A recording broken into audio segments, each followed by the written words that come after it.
Now's the time to find your color, your paint, and everything to get started during Red, White, and Blue savings at the Home Depot. Transforming your room is easier than ever. With the best deals online and in-store, you can confidently select your color and the tools for your next paint project. Get a colorful new experience and the right paint for the right price.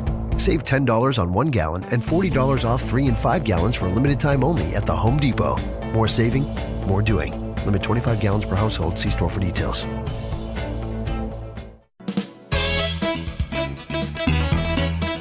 Welcome to Audiogyan with Kedar Nimkar, a podcast that documents insightful conversations with Indian designers, artists, musicians, writers, thinkers, and creatives of all types. Catch us on iTunes or visit audiogyan.com for more Gyan sessions. Here's your host, Kedar Nimkar. Today I have Upasana Makati with us on Audiogyan. She's a founder of White Print, India's first English lifestyle magazine in Braille for the visually impaired. Upasana was awarded the First Lady Award by the President of India and Women and Child Ministry, 40 under 40 list of Fortune India, 30 under 30 list by Forbes India in 2016. Through the lifestyle magazine, she intends to make available well-researched and informative articles along with leisure reads to everyone who can't see.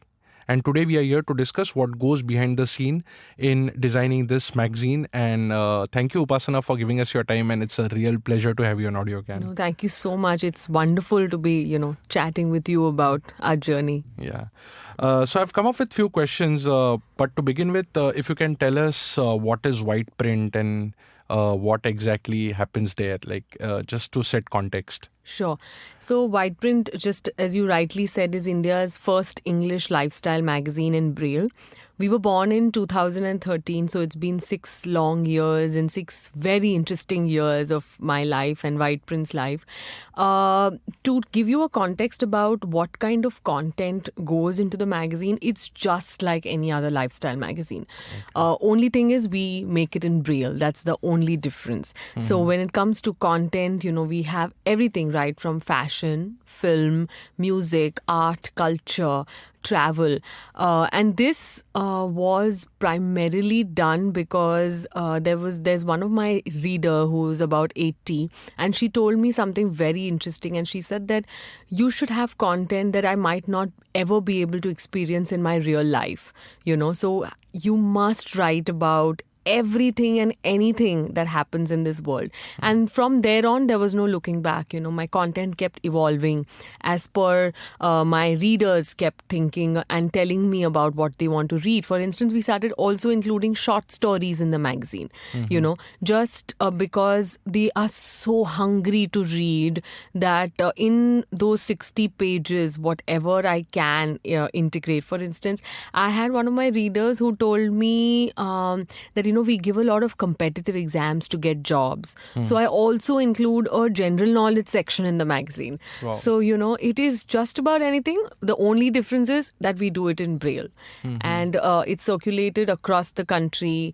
And we use the Indian Postal Services because I'm sure a lot of listeners might not know, but Braille literature is free of postage.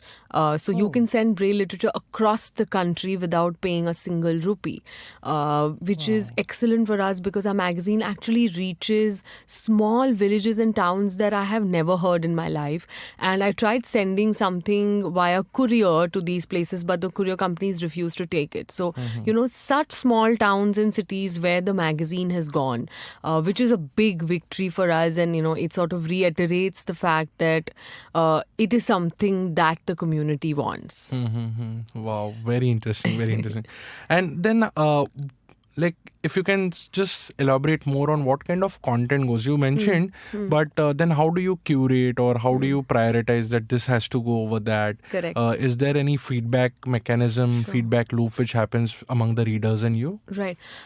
So in terms of the content curation, just to give you a context, so I'm the only one in the team since the past 6 years. I have had freelancers and volunteers who've come up to me and said, oh, we love to, be a part of your team. And they do contribute articles to the magazine. In terms of the content, like I have a very interesting tie-up with the Caravan magazine. Caravan is one of the best long-form journalism magazine in the country, and when they interviewed us to feature us in their magazine, the editor loved it so much and said that please feel free to take any content from us, which was really wonderful for me. And it spoke a lot about inclusion, because I want to give my readers the best stories, the best content that I can give to them. Because there used to be a time where I used to write the entire magazine as well. So interview different people, like I remember one of our anniversary editions, the second anniversary edition, I had interviewed 8 different women from different fields and written about them in the magazine. And I literally had no hands to do it, So I was the only one writing. So there have been those days as well, which was fun in its own way. But now I have very interesting, collaborations, like Caravan is one.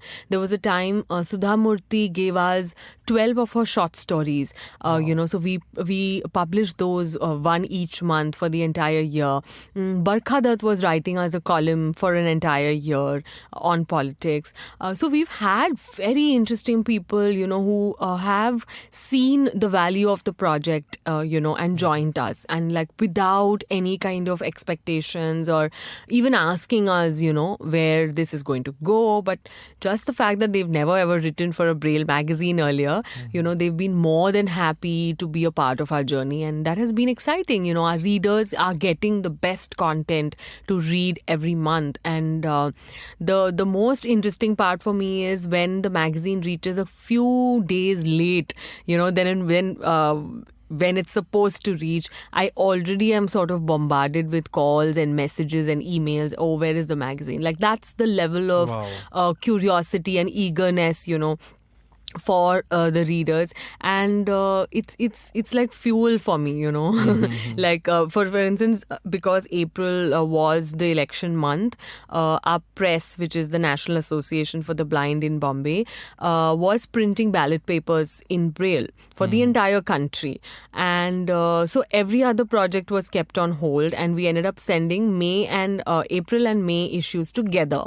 So that was a big deal for my readers, because they were also worried and anxious that why hasn't the magazine come to us, So that's the level of connection I have with my readers, and we also encourage them to write in the magazine. So I have a readers column as well, and where they are free to write what they want, So sometimes somebody has even written about how you can have fun with Braille dots, There was a girl who had given different dot combinations, and how you make a tree with Braille dots and how you make a heart with Braille dots. So making it fun and not only, very sort of serious sort of content.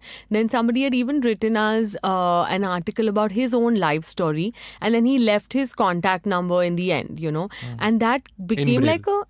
Pardon? In Braille. Yeah, absolutely. In the magazine. So, it became like a great way of people were calling each other, and, it's like a community that sort of develops through the magazine, which has been really wonderful to witness and experience.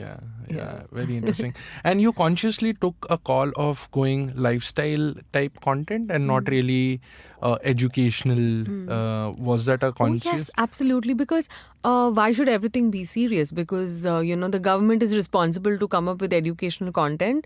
I wanted to leave that to them and focus on more entertaining things, because who doesn't like to read something interesting, when it's like a rainy day and you just want to curl up on your bed and have something to read in your hand, and that is what we are trying to do through the magazine, coming up with, of course, there is politics also in the magazine, which is important, but at the same time, having said that, a light read, a poem, a travelogue to a beautiful place I visited, or a beautiful place that somebody else visited and wrote about, just a short story. A joke maybe. Absolutely, just about anything. So I don't really have fixed sections in the magazine every month.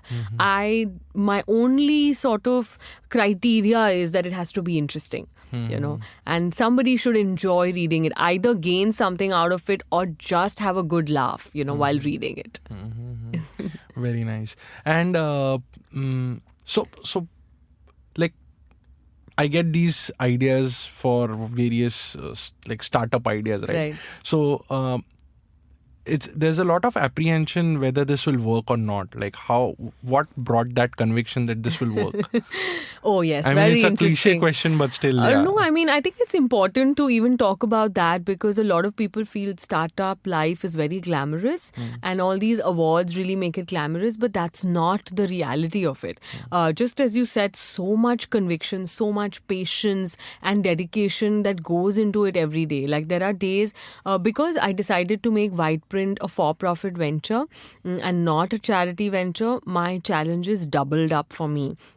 Because I was not looking at donations. I was looking at corporates advertising for my magazine, which people had never done earlier. So for me, it was convincing people right from the beginning that, hey, listen, this is a new concept, introducing them to something new, and then expecting them to shell out money from their pockets. So it required a lot of, conviction and more so, even when I was starting, you need a title to start a magazine.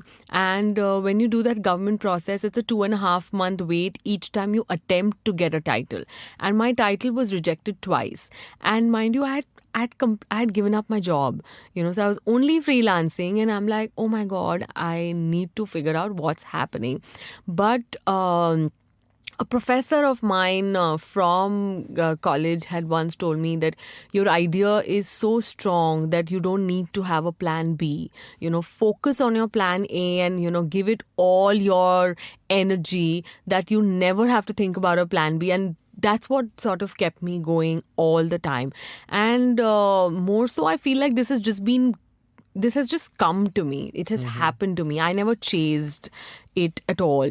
White Print was born out of a thought, in the middle of the night where I was just wondering what is it that the visually impaired read, and I had no connection with the visually impaired. So I didn't have a relative, a friend, a colleague who was visually impaired, So it was a connection and it just was sort of meant to happen through me.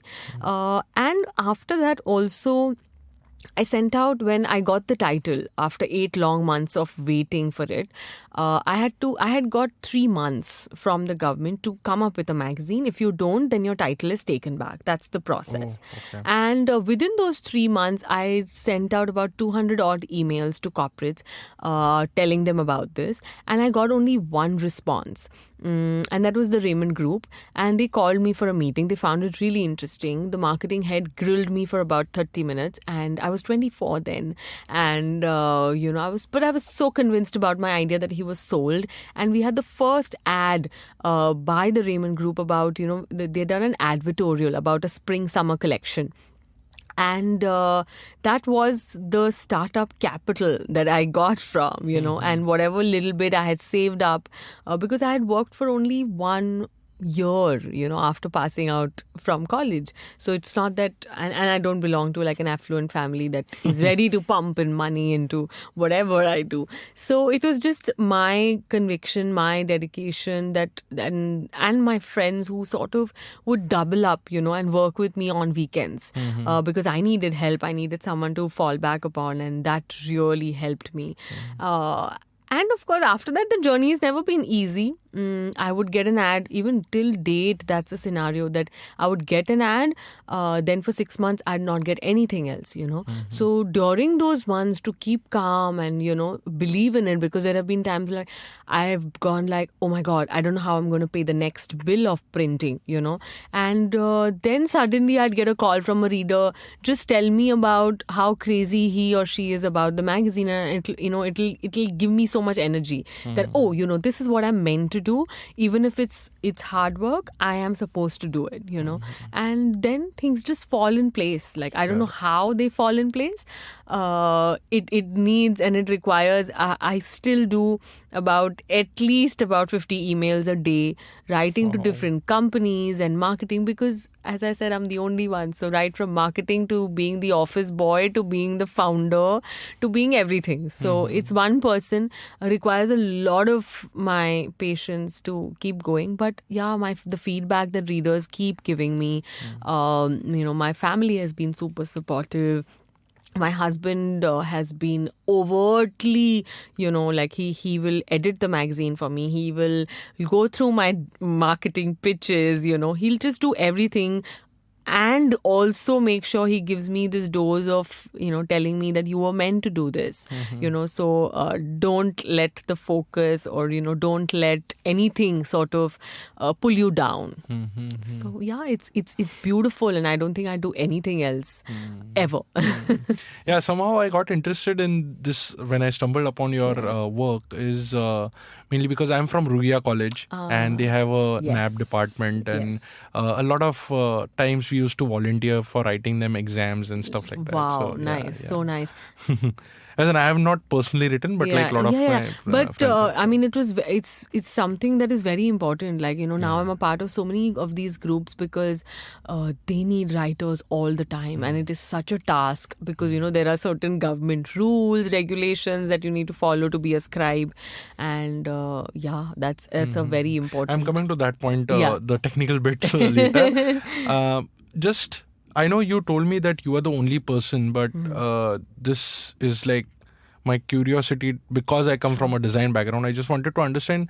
You said your husband also edits sometimes. So, or Sudhamurthy when she gave you 12. What was the format in which they give you? Correct. And then how does it get translated to Braille? Correct. Very interesting. So I'll give you a background about how the magazine is sent to press. It's done on Word document. There are no images in the magazine. Okay. It's only text. It's purely text. Sometimes we've tried Sorry to experiment. to interrupt, but in this I also want to ask you that typically what my exposure to print has been that things happen on Corel Draw or they align it, and then there are layouts, and then there are grid formations, right? So if you can elaborate on that part. I'll do that. So basically the magazine is done in Word.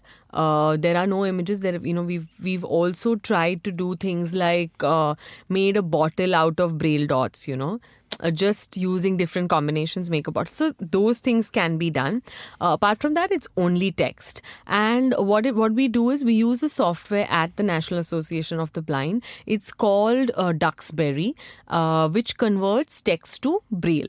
Okay. Once it converts text to Braille, we have another round of editing and proofreading, because what can happen at times is two dots might, just change its place, or the space between the two dots might vanish, and then that word takes a completely different meaning altogether.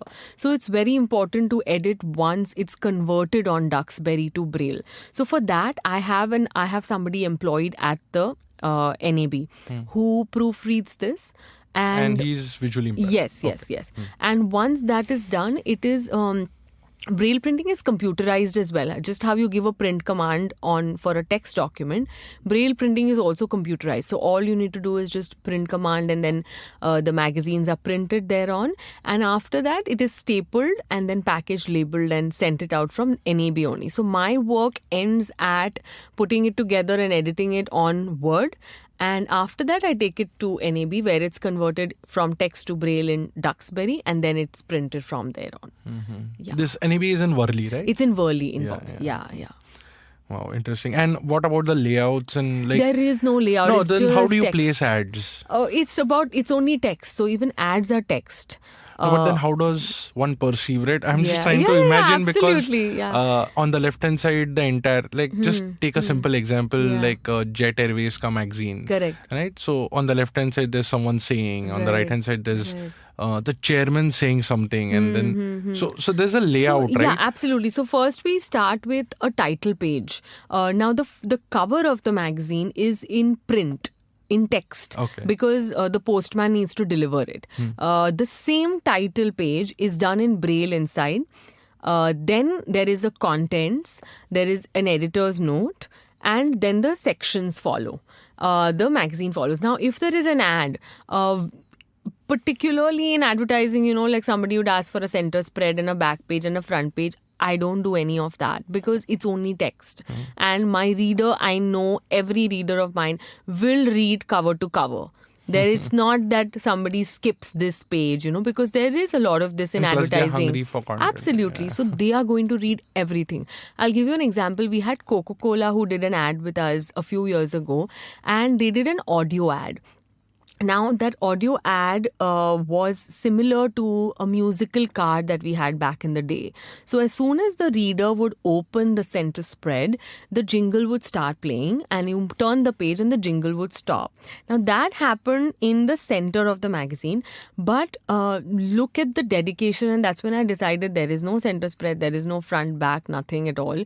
When I went to meet one of my readers later, and she sang the jingle for me. And I'm like, you didn't know this was Coke? And she's like, no. And the song is so interesting that whenever I don't have any work and I just want to entertain myself, I open the magazine and I listen to the song. So Coca-Cola was so taken aback in terms of this is excellent, and they ended up winning an award at the Goa Fest for the ad that they did for White Print. And they actually made a video and took reactions of people, because I did send them a couple of reactions, but I didn't want them to feel that I am, sort of imposing it. Yeah. I said, you should take copies and go yourself to any blind school and take reactions. And they were so emotionally moved and touched that just an ad in a magazine could make so much difference to a whole lot of people, and nobody had done that yet, and they were pretty excited. Yeah. Wow.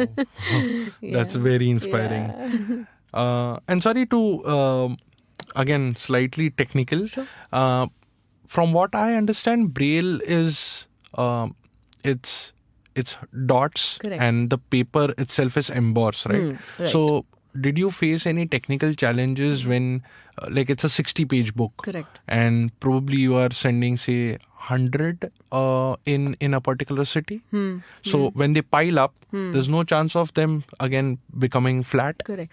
No. So Braille, just to give you an idea, there is two kinds of Braille in terms of one is open Braille and one is contracted. Open Braille is what little kids read, and contracted Braille is what adults read. Takes lesser space because Braille printing takes a lot of space. For instance, now my magazine is 60 pages, but what I do on Word is only about 28 to 30 pages because that is the amount of space it requires. Now, the Braille that we print anything regularly in at NAB is not permanent Braille. It is something that can get damaged about after 4 or 5 readings. It will not get damaged immediately, but we don't store too many magazines because there is a possibility that pressure will, damage it. But more damage happens when it is read because that's when your fingertips will put that much pressure on the dot and that's when it gets damaged. Otherwise, just piling it might not do any damage. Like we've never got any kind of those complaints because the paper we use also is way thicker than your regular paper.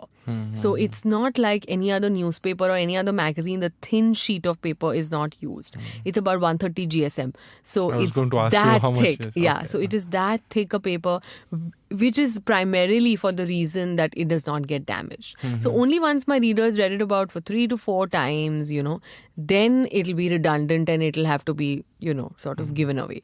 But 3 or before 4 that, times, it's okay. absolutely all right. So if you've read the magazine 3 or 4 times, you're sorted. Yeah. And to be critical, do you get these books back to recycle or something? Like what kind of paper it is? So yeah, it's absolutely recyclable. There is no problem. But so we don't procure paper ourselves. It's done NAB, by NAB because, it comes from their vendors and that's something that we don't sort of get into. But yeah, our covers, etc. are all paper because, plastic is of course banned, So that is something, but we try and use a thicker cover because rain can again cause a lot of damage to my books and we cannot afford to do that. So when the government did ban plastic, it was a big issue for all of us at NAB because, we wanted something that will not damage your paper. And if that happens, then your Braille dots are completely sort of vanished. Correct. So yeah, it is. But apart from that, there is no problem in sending out magazines and nothing will get damaged in terms of the pile pressure.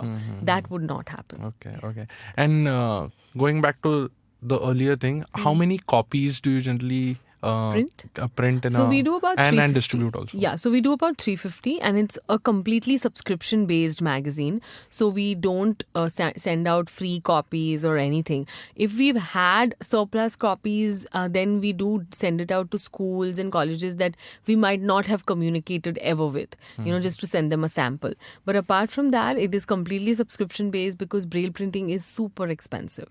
Like, I would pay about 2 rupees and 50 paise for 1 page of Braille printing. So it is way too expensive. So we cannot print that many surplus copies. But yeah, it's completely subscription based. And there are times there are subscriptions that lapse because a lot of people even gift subscriptions to people. And if they've lapsed, people haven't renewed. So the number keeps varying. But this is the sort of average figure that we do print. 350. Yeah, okay. And they must be like, in fact, if it goes to some school or something, then there could be multiple readers. Oh, of yeah, them a also, lot. So our subscribers are not only individuals. We have even IITs and IIMs who are subscribing to our magazine. We have a lot of colleges, hospitals, old age homes, NGOs and national libraries like Goa National Library, Bangalore National Library. All of them have Braille sections. So they are all subscribing to the magazine. A lot of schools as well. So we did start with an age group. We thought we'll focus on, just as another, like every startup has, like an age group that they want to focus on. But we couldn't do that. Like my youngest reader is about 12 and my oldest reader is about 83. So we couldn't stop people from reading because that's what they've been craving for. Yeah. I think this has been 6 years, but you can completely go for a autobiography or like a making of Oh my God. this. Yeah. Upasana, I wanted to ask you that, like, what I read after my research is that about 15 million people are visually impaired in Correct. India, and I think which is the highest in the world, Yes, right? yes. Obviously, with the ratio of Yeah, population is the same. So, how has like what is your strategy, or what are you thinking about? Which you mentioned in the start, that it goes to the corners of India. So if you can give us some demographic, like which part of India has more subscribers, Right. Which part of India it's well received, and Correct. like just a background about that. Sure. So the magazine is widely read in the southern part of India. I have a lot of subscribers from Tamil Nadu, Bangalore, Karnataka, Kerala, a lot of subscribers there. North, it's a little lesser than the south because again, Hindi is predominantly something that people read there, Hindi Braille. But we are only doing it in English for now. So yeah, the strategy is I would love for more subscribers to come on board, but why I've never advertised this anywhere is because I need someone who is advertising with me for about an entire year, like a continuous a project with somebody. Predictability, yeah. Absolutely. So because I know if these people, this much fund is coming in terms of advertising revenue, I can push the magazine subscription a little more because there is a gap that needs to be filled, with the printing cost and what I'm charging my subscribers. I charge them only 360 rupees a year, and it takes me about 2,500 rupees to print that one yearly subscription.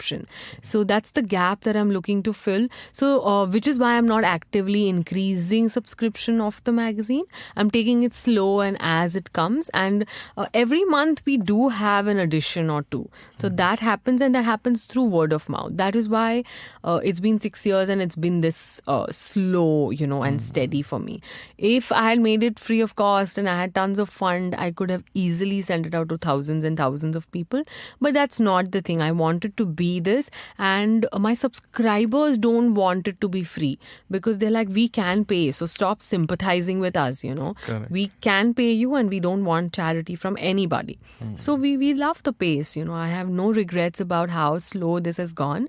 And what I have learned through these years is there is a lot that needs to be done, So which is why we came out with our second product in 2016, which is Tactibet, which is Braille tactile alphabet books. So blind kids are taught shapes or anything of that sort with the help of a piece of thread.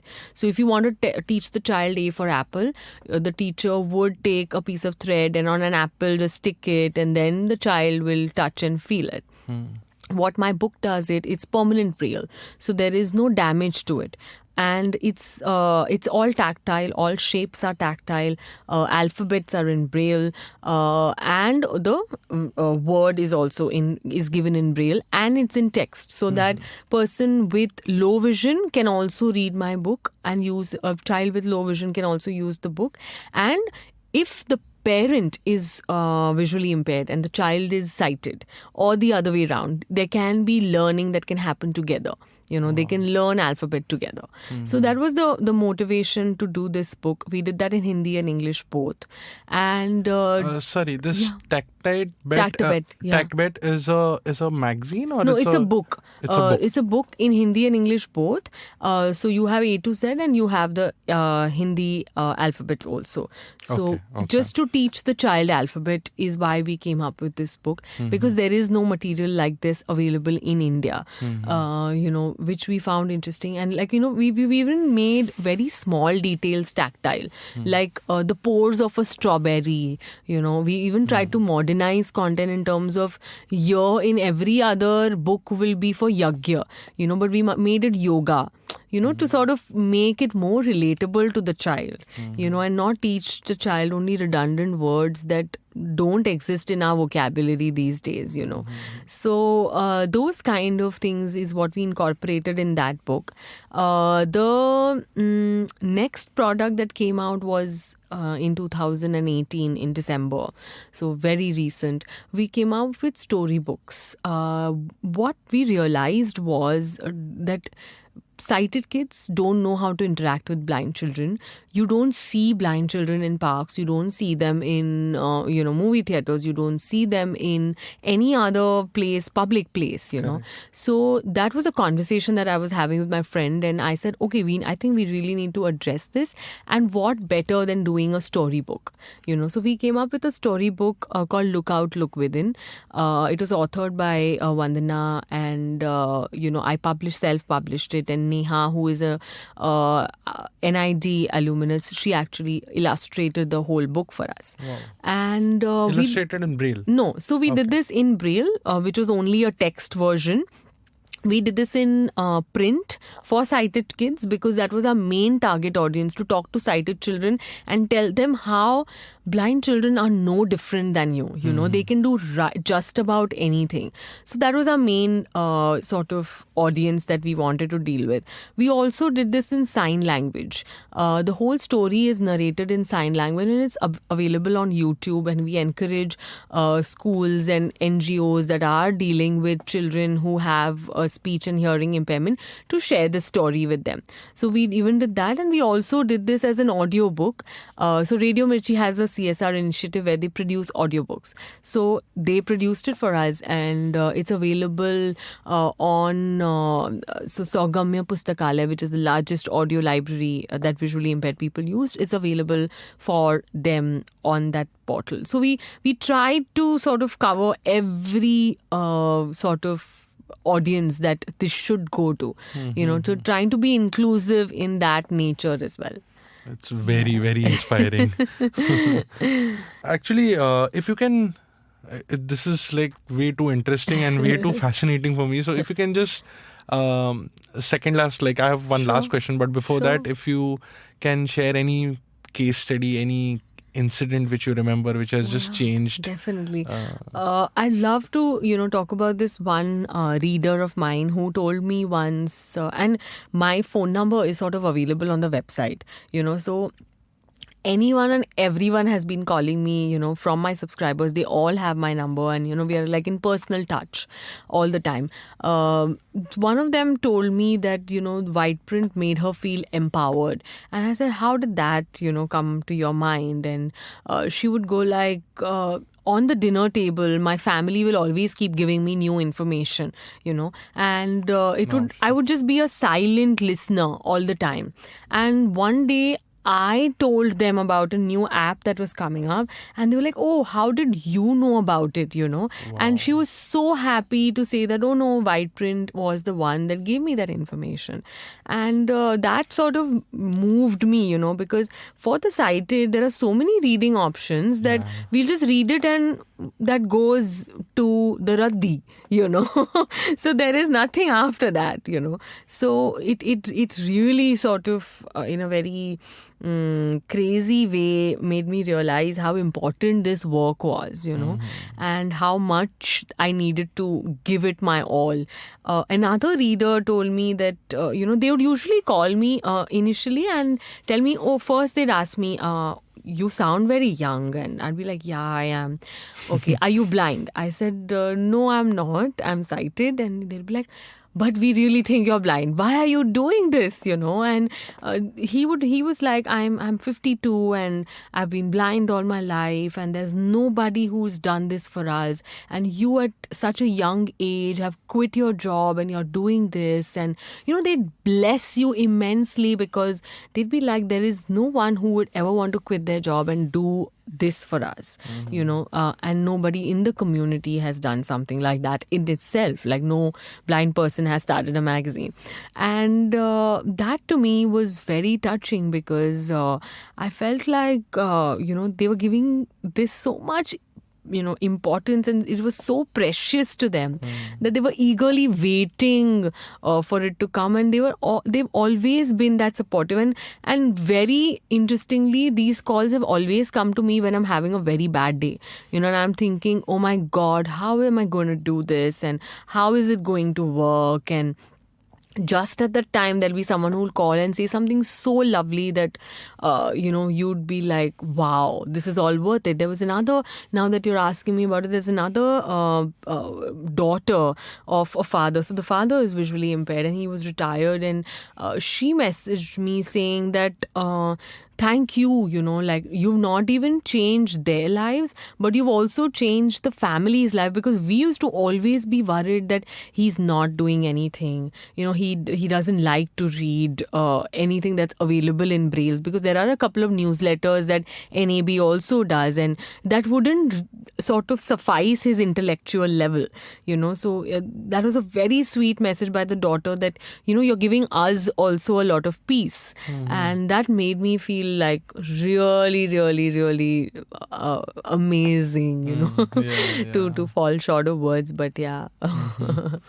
Wow. I don't know, like, where to, like, how many questions are popping up just like, because I'm sure this is an endless conversation, to be very honest, and I love doing it. Yeah. So. I've been to, when I was in Bangalore, there was one school for like disabled, actually. Correct.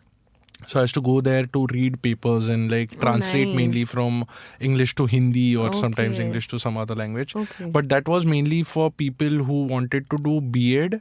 Okay. But they were like sighted, and like everything Right. was okay. Right. But there were like different sections of people, and what I observed is the point that you mentioned, that you never see these people in the public domain. I think one interesting insight would be that there's nothing different apart from just basic mannerisms. Correct. And which I observed is because they don't know where to focus, right? Yes. Where to look. So they always, when you're listening, they just have a head on a different direction because they want to completely concentrate what they're hearing. That's about it. Other than that, I don't think so. There is no difference. There's absolutely no difference. In fact, I was traveling with one of my readers once, and we had gone for an event, and I was going to drop her back, and she was giving directions to the cab driver, and she's completely visually impaired, and After we reached, like she'd literally say, now there is this bank here, you have to take left. Now you go right, like completely accurate. And so much so that my cab driver, after I dropped her, he asked me that, Madam, I thought you will give me instructions and you will give me directions and correct me if I'm wrong. She was visually impaired. And I'm like, yes, absolutely. And he's like, look at the precision, look at the, like we would falter directions. We can't go anywhere without Google Maps these days. But she was able to guide him right from Bandra to Andheri East, So that's the distance she covered, and all the way through she has given directions, So it was crazy for me, and I'm like, wow, this is outstanding. Like, look at, there is no difference. There is absolutely no difference. We might be a little less capable than any other visually impaired person because we have stopped using any of our other senses. We only focus on one sense. But here it's different. They'll use sound, they'll use touch, all of it, and that's what makes them much more capable than any one of us. Yeah. Are you getting into psychology of them and more other aspects of their living, the way they live? So I definitely keep interacting and learning from my interactions. And what I learn the most is that there is no difference. There is absolutely no difference. The problem is in the minds of the others, minds of the sighted. That is where the problem arises. Which is why whenever I talk to people, I definitely mention about this, that they are better than you in functioning in every aspect, so there is no difference. The problem is in our minds, in the sighted's mind, because even for me, it's been a learning experience. I have learned so much from them. Like, I never had a Bollywood or a film section in the magazine thinking that, do they watch films? I was confused, and then somebody told me, oh ma'am, everyone's writing about 100 years of Indian cinema.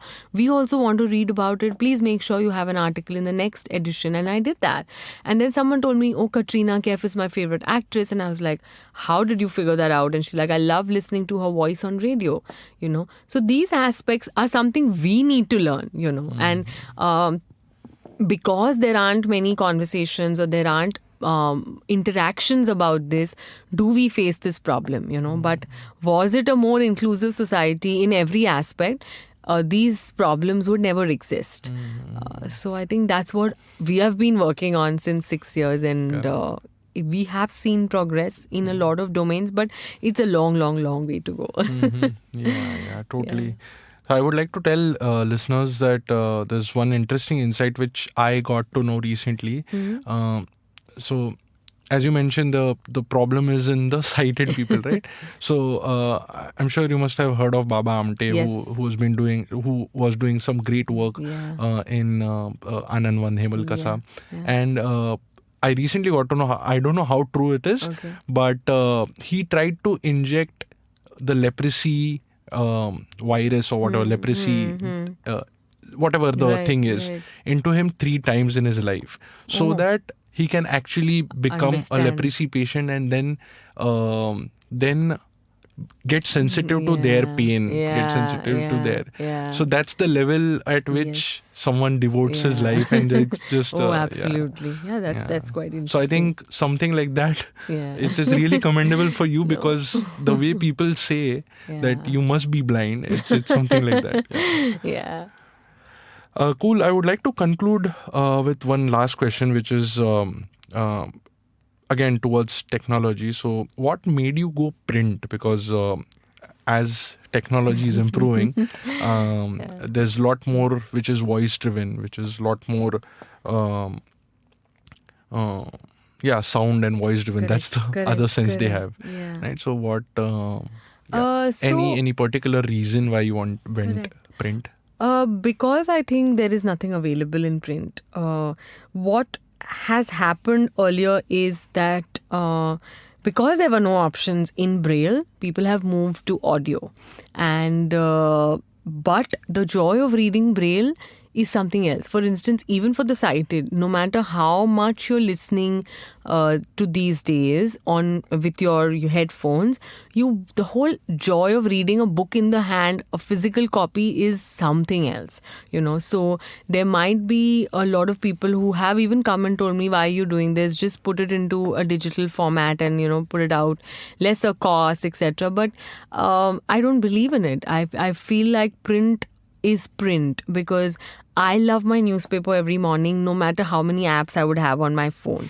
And a lot of people have come and told me, like one of my readers who is now a journalist with the Hindu in the Kerala office, she told me that I am really well versed with technology. I'm proficient in everything, but the whole idea of picking up a book and no one interrupting or no one telling me anything in my ears is another experience. It's just me and the book, and that independent feeling of creating my own perceptions, creating my own imagination, and not somebody's voice guiding me through it, So that joy is something else, So I want to focus on that. And if they had to read, if the visually impaired had to read anything in audio, there are tons of options available. So it's not that I'm providing them content that is earth-shattering and not available online, but it's the format in which people prefer. And I think another very important reality which we ignore is the fact that not everybody has technology yet. I know people in this very city of Bombay that don't have access to smart technology, and They for don't them, have access to electricity. absolutely, Yeah. So for them, white print is the only source of information. Like I had one of my readers who had moved to Bombay from a small village in Maharashtra, and he said the only source of information for him is white print. And that, these kind of instances make me realize that how people in cities have a very, very narrow idea of what is happening around the world. They don't know the ground realities, So I want to focus. Like I have a reader in Tamil Nadu whose friend does not read English Braille, does not have technology. He translates white print articles from English to Tamil and writes them in Braille and gives it to him. He even called me to take permission that, can I do that? Because I want my friend also to read this. So he translates it, puts it in Braille and gives it to his friend every month. So that's the power of print, and I don't think it can replace anything else. And there'll be takers for both, but for me, the focus is the ones who enjoy print for now. Yeah, I know you're more like full to in action right now. And I don't know whether you have the bandwidth or have you thought about it, but just if I can ask, what's the future of Braille and what's the future of reading experience? Right. So with reference to white print, definitely something, we really hope to do it in many more languages as well, in Braille. And we're already working on our next book that focuses on inclusion. Like I said, we came out with Look Out, Look Within, which was meant for 5 to 8 year olds. We're now looking at another storybook for older age groups, because whoever parents have bought this and whichever book libraries have bought this have said, do you have something for an older age group? Because there is no literature that is focusing on this aspect. So we want to focus on that and come up with more storybooks in the series, and we will make sure it's inclusive. So just as we did it in Braille, in sign language, in audio, we'll continue doing that and cater to everyone. And I really think as a medium, Braille is really strong. It gives them a sense of independence in a lot of ways. It's like sighted people writing, reading and signing, using a pen. And Braille is just the same format. Like we encourage more and more people to come up with things in Braille. Like, if you've gone to a restaurant, I'll speak to the manager and say, tell your people to come up with a Braille menu card, and things like that. So that kind of inclusion we want to see in a lot of aspects. And we feel that, it's as simple as just going to a restaurant and not having to having someone to read 55 things on the menu card and just deciding for yourself, what I want to eat. Wow. So it's as simple as that. So we want to do that. We want more and more people to join us in doing that. We want to focus on making this experience more enjoyable for people. Like, I want visually impaired people to walk into a bookstore and have a whole Braille section for them. Like in Bombay, we have Trilogy, the bookstore, which is now in Bandra. That's the only bookstore in the country that has an entire Braille section. So they got an inquiry once about a Braille book. Somebody called and asked, "Oh, do you have a Braille book?" And they were like, "Oh my God, we've never thought about it." And she Googled, she found my number, and it's been a great journey thereon. And she was so moved and touched by it that she ended up, of course, she has white print, she has stacked a bed, she has look out, look within, and she went to NAB, picked up more books in Braille, and has made an entire section of Braille books. So that's what we are aiming at. Wow. It's very touching, very inspiring. All the power to you, man. Thank you so much. Thanks a lot. And if I don't know, this is an audio medium. Right. If someone is listening somewhere who's probably visually impaired, Sure. if they want to get in touch with you, what's the way and how can people follow your work? Yeah. So I can be reached at Upasana, which is UPASANA @whiteprint.in. We have whiteprint.in as a website if people want to know more about the work we're doing. And we're also there on Instagram as Whiteprint Mag, on Twitter as Whiteprint Mag, and on Facebook as Whiteprint. So more than happy to engage with everybody, right from the visually impaired to the sighted, and see what more possibilities and what more opportunities can be explored together. Sure. Yeah, I believe Whiteprint website is reader friendly. Yeah, it is. As in, like, it is. there's a machine. Okay, Yeah. wow, that's great. Cool. It was great talking to you. Thank you so much. Thank you for giving your time, and it was very, very inspiring. Thanks a lot. All the best for your future. Thanks a lot. This was fun and very insightful. Gave me a chance also to reflect upon my journey. Okay, thank you. That's it. Thank you. And that's it from today's Gyan session. Catch us on iTunes, Savan, Stitcher, or any podcasting app you use. Do rate us on iTunes and follow us on Twitter, Facebook, and Instagram. Stay tuned for more Gyan on Audiogyan.com. Till then, bye.